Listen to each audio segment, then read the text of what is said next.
My biggest takeaway from that new Fantastic Four First Steps trailer is the fact that you do not want to go fit for fit with Ben Grimm the Thing. Cause this man, my bad, this rock really said, if I'm not dripping, she ain't drowning. He really got that shit on. They really made the Thing the friend that overdresses on every occasion. He got his little noir fit going on with his fedora, the trench coat, the collared shirt with the tie with the sweater over it. Ooh, we just ripped straight from the panels. Like, even when we just chilling with family, like we got the blue sweater on looking crispy. That shit looks freshly knitted. And he's also just like me for real. If I was next to Vanessa Kirby, Sue Storm, rock hard. Here's the thing. Life's Ben Grimm lately. Like this fit right here is just generationally New York hipster. This shit look like something I would really wear. Like he got the little bag. He's saying, oh, okay. Is this cock good or what? And mind you, who is his tailor? His skin, tough. His fit, tough. His foot stance, tough. His core, fantastic.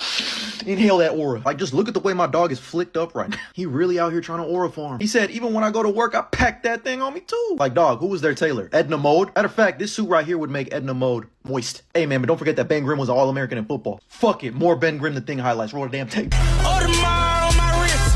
Bust down. We popping bottles like I scored a winning touchdown. Look at me. Look at me. So make sure next time you talk about Ben Grimm the Thing, you put some respect on his name. That's why he's number one. Acknowledge him.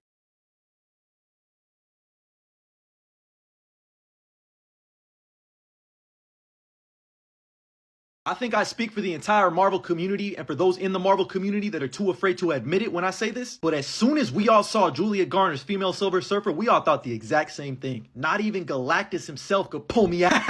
You got me. But seriously, me and you know what we gotta do. We gotta talk about all the nonsense that's been going on around the female Silver Surfer. Like, first and foremost, let's not even get to the stupid incel shit yet. Let's just start off with the CGI shit. I can't believe there's people out there that actually think this doesn't look good. Like, what do you mean this looks like bad CGI? How else is a silver person supposed to look? Like, am I Matt Murdock? What am I missing here? Well, how does this not look good? This should look like a shiny silver person. She look like a fucking Oscar if it was silver. How else do you want her to look? If anything, I think it might just be like the slick back hair look. Like, I think if they went with a more like flowy, natural hair look, similar to what her comic counterpart looks like, and actually more so something like this art that I found, this right here would have been peak. But I get it. That right there, it's a lot of work with hair, CGI, making it look silver. It ain't like she's one of those fucking people that paint themselves silver on the street and start doing robot moves.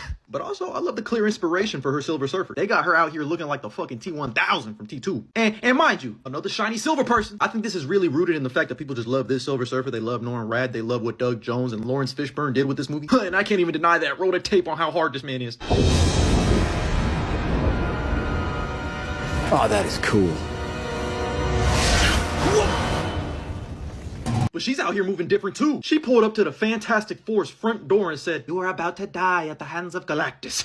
I swear to God, it's a canon event for Johnny Storm to go chase after a silver person. Like, at least he didn't get choked out like the Johnny Storm from Rise of the Silver Surfer. He even got to touch the surfboard. I wish I could do more than touch her surfboard. But I love how she hit him with a, "Get back, motherfucker. You don't know me like that." Now you gotta wipe yourself off, man. You're falling. Hey, man, but side note, funniest shit ever. I was rewatching Rise of the Silver Surfer, and I still think it's so funny that Ben Grimm, the guy made of rocks, doesn't believe his friend Johnny Storm, who's made of fire, that there is a man made of silver who rides on a surfboard. It looked like a man, but completely covered in silver, and it was flying this like a surfboard type thing. I know that sounds crazy. Oh, no. Not at all.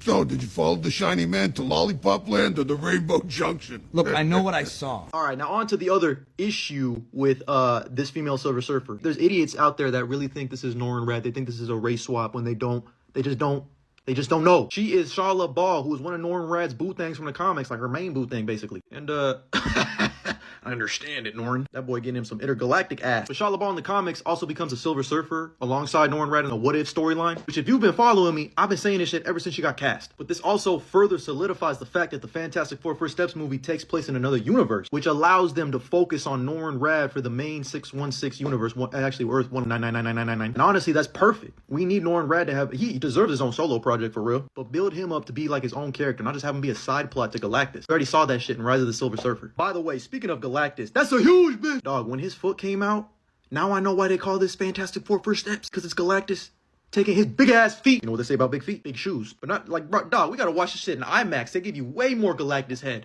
But I just love that we're gonna have a fucking Godzilla movie in the Fantastic Four movie. He gonna be running around like Godzilla saying, remind me to never do that shit again. So yeah, man, I mean, that's everything you need to, god dang, look, Shala Ball, Silver Surfer, I got a surfboard for you. But that's everything you need to know about Julia Garner's female Silver Surfer in the new Fantastic Four movie. But I'm curious to hear your thoughts. What do you think? Hey, real quick, if you stay for the post-credit scene, don't let anybody else know this. I don't give a fuck if it is Ruth Langmore. Till the room stank, till the block stank, till the whole world stank, till the whole universe stank. This is me as soon as I saw that. I'm a dog.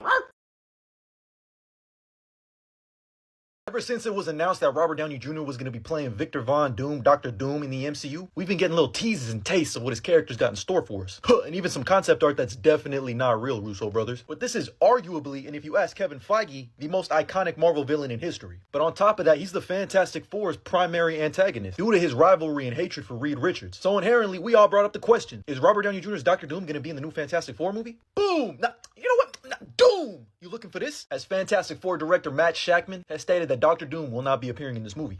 Man, Matt Shakman, why the f you lying? We got him. Ladies and gentlemen, we fucking got him. I know for a fact, Matt, you're lying out of your teeth, but I respect you for it. Because y'all are definitely doing the origin in the movie. That's already one lie. And like I said at the beginning, how you do Fantastic Four with no Doom? It's not like anyone who's ever worked on a Marvel movie has ever lied before. You can't fool us. We're familiar with your game. But I do love the reason why Matt Shakman said this, because to go on further with his quote, he also said, Doom's a great character, but he takes up a lot of air. Other film adaptations have done both an origin and Doom. We're doing neither. And that allows us to look at them from a fresh perspective. So he's doing this so that we can really focus on the Fantastic Four and what makes them a dynamic family. And obviously with the fact that Sue is pregnant, we're going to focus on a Franklin Richards, plus we also got Galactus coming. We're also going to be dealing with Ruth Langmore, Silver Surfer, and the possibility of an incursion happening because we all know that the Fantastic Four, or at least this version of the Fantastic Four, don't belong in that universe. And that's why Reed Richards is working really hard trying to get back to where they really belong. So I think it definitely makes sense to have a movie where they're just feeling like an impending doom is happening, kind of like Armageddon. And it's up to the Fantastic Four from stopping an incursion, stopping Galactus, and just focusing on them as a family. Should be the primary focus, but it is weird though, because now it just begs the question, what universe is Robert Downey Jr.'s version of Victor Von Doom from? And how does this all tie into Avengers Doomsday? Well, I got a pretty good theory on how this all connects, because I think Fantastic Four First Steps is going to be the Thor Ragnarok that leads into Avengers Infinity War, or in this case, Avengers Doomsday. And we're definitely going to get Robert Downey Jr.'s version of Dr. Doom in this movie, most likely in an end credit scene or a post credit scene that should lead directly into Avengers Doomsday. Whatever the case that may be, I'm not sure. Maybe at the end of this movie, Galactus does succeed in killing this planet and they somehow find a way to escape, or maybe they stop Galactus. And we also get introduced to another man who is concerned for his country and his planet being consumed by this world eater. Because at the end of the day, Victor Von Doom,